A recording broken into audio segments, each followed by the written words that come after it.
An urgent application by Export Development Canada to ground a Gupta-owned airplane is being heard in High Court in Johannesburg. The controversial Gupta family is reported to have defaulted on a $41 million loan for the jet. The bank, EDC, believes the plane might be used to evade justice or for unlawful activity. In February, the aircraft was reported to have landed in Russia.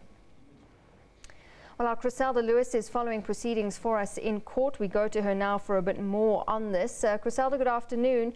I think one would imagine, Chriselda, that the allegations of the Gupta's involvement in the Estina dairy farm and the recent raids at their Saxonwold home, just some of the reasons why the Canadian bank is sort of desperate to get its aircraft back.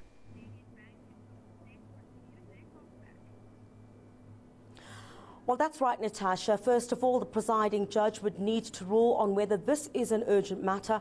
And we saw the lawyers there for the Canadian bank argue quite strongly that the Gupta family has intensely been engrossed in a lot of allegations of criminal behavior. And indeed, the issue of the Estina dairy farm did come up. And you'd recall just recently when I did cover those raids at the Gupta's Saxonwold home, where the hawks had basically affected several arrests in the Free State as well, and in other parts of the country. These lawyers are putting quite firmly to say that if this aircraft is not returned to the financier, which is this Canadian bank, it does run the continued reputational risk, well, of course, that in relation to the shenanigans that are surrounding the Gupta family at this time. And I think of major concern at this point, and I think what's quite crucial, Natasha, is what's coming out of that Bloemfontein court, is that at this time, what the Canadian bank says, it's quite concerned that if an order is not granted, that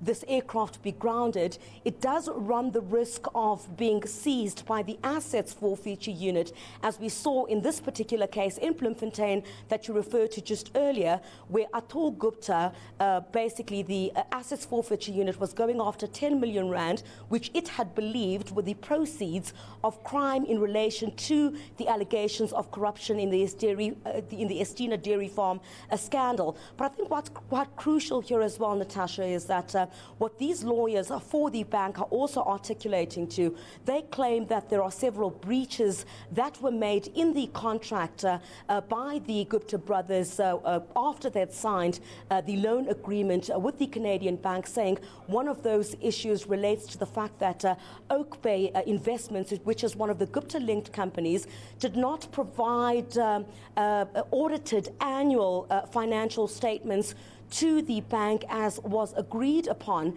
and are also saying that at this point, according to them, the tracking device on the aircraft was deactivated on in February this year, and at this stage, the financier, which is this Canadian bank, which is bringing this application, do not know where the aircraft is. I recall the presiding judge also asking whether this was normal for a tracking device to be deactivated, and the lawyers representing this bank say it's quite unusual behavior at this time. So you can really see how all these issues, allegations involving the Gupta family are all now coming into a full circle, pertaining to this particular case, where now you've got the issue of the Estina dairy farm as well as the recent raids at the Gupta family. And you recall as well when the Gupta family started selling off some of its assets as well. You'd recall when you had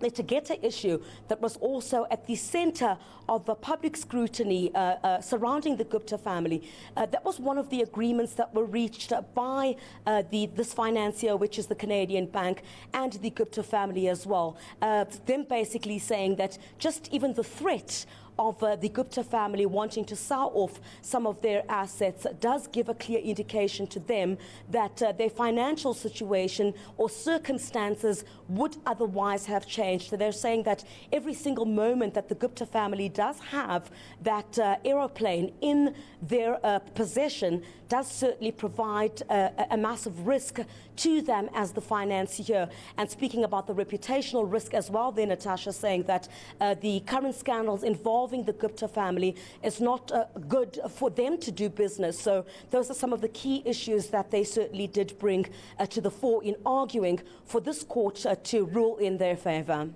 All right, Chriselda, thanks so much. We'll leave it there for now. Our Chriselda Lewis with a wrap of proceedings underway in court, going through some of the interesting points coming out of court during that first session. They are on a short break, but we should be hearing from other parties invested in this court application shortly.